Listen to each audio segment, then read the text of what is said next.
Hi, and welcome back to another Horrotober day of special readings from some of my own favourite writers and friends. And today is definitely a treat, as this is a very special reading from someone who doesn't tend to do this very often.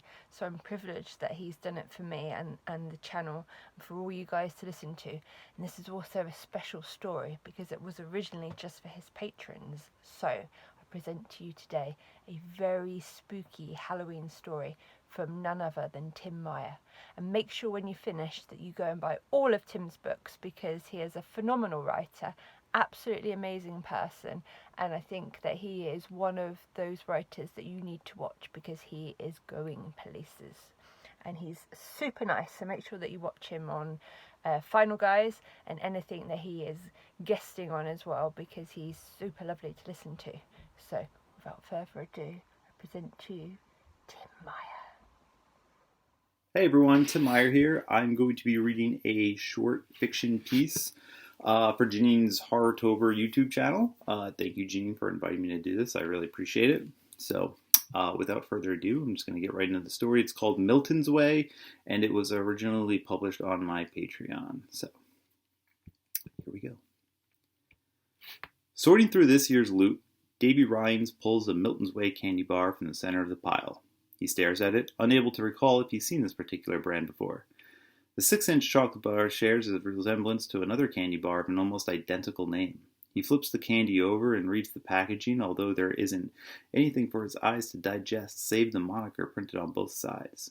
Curiosity bests him, and he tears open the wrapper, wondering if his parents would approve. Probably not, but that's what Halloween night is for. It's a night of risk, of fun, a little bit of danger. The candy is coated in milk chocolate, the soft shell hiding tasty treasures beneath. When he bites down, sinks his teeth into the chewy body, a rush of myriad flavors washes over his tongue. Peanut butter and chocolatey crunchy flakes, not to mention the faint underlying taste of caramel apples. He says, never tasting anything like it, knowing there's a possibility he may never taste something so good again. Milton's Way. He's never heard of it. In his 6th year of trick-or-treating, he's never come across one.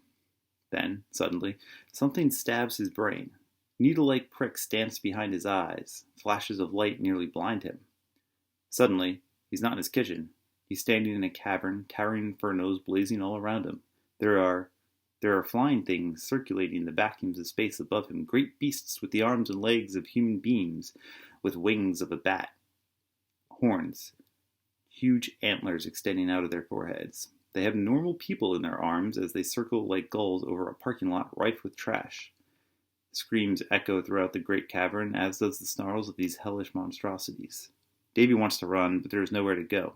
He stands on a rock surrounded by volcanic rivers, the molten currents popping and exploding with volatile gases. He blinks and he's standing at the kitchen table again. That night he dreams. Terrible dreams, dreams of monsters and demons torturing those who have fallen, those who have led sinful lives. Images of horned beasts flaying the bodies of screaming victims, their flesh coming off in sheets. Disembowelments, dismemberments, decapitations. He witnesses mountains stacked with human heads. There is blood and bone and death, and yet, despite these tortures, he does not wake. He's forced to see it all. It's like that every night. Weeks later, he decides to visit the house that supplied him with the Milton's Way. Knocks on the door, waits for the man to answer. Hello, the man asks. He's a haggard man, worn by time and unclean choices. What do you want, kid? Davy just stands there, stares up at the man with rheumy eyes, gateways into a broken soul. He looks like he's going to repeat the question, then a smile blooms across his face. You, he says with an unnerving chuckle. It's you. He looks like he wants to tap dance across the porch. Figured you might show up. What is it, Davy asks. The candy? The dreams? What does it all mean? The man shrugs. Who knows? It's yours now, though. 30 years I suffered through them. Visions, dreams, horrible images the brain can't shake. But not no more. Since you took the candy, my nights have been filled with dreamless sleep. I guess I should thank you. 30 years? He feels something inside him tear away, fall apart at the seams. 30 years? The man nods. Sorry, kid. Hate to see it happen, but I've been so damn tired. There must be some way to. There ain't. Don't even try. It'll just drive you mad. 30 years, you'll get through it. Then, on Halloween night, you'll see it, that damn candy bar, and you'll know it's over for you. Time to pass it along to someone else, some unsuspecting kid. That's how I got it. My son brought it home, and I saw it sitting there on the damn counter like it was left for me, and it looked so damn good, you know? I just had to eat it. Milton's way, he snorts. Mr. Milton can go pound one out as far as I'm concerned. His way is the devil's way. The man leaves him with that. 30 years, over 10,000 days.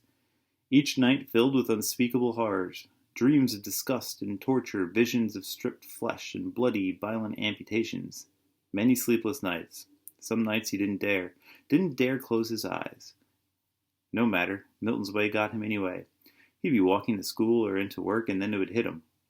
A clear-cut window into another world would open up, and he would see endless rows of bodies hanging from stalactites in some darkened underworld, the victims squirming like hooked worms, waiting for the beasts of this nether region to come tear them apart, slit their throats, unzip their flesh, harvest their functioning organs. A long 30 years. Then, on Halloween night, 30 years later, while handing out candy to a group of kids, he sees the Milton's Way bar sitting near the top of the pile, that familiar packaging. Part of him wants to grab it before someone else does. Part of him doesn't. The latter wins out. "Thanks, mister," says a cute kid in a witch costume. She snags the Milton's Way and drops it into her bag, bounds down the porch steps, and disappears into the darkness.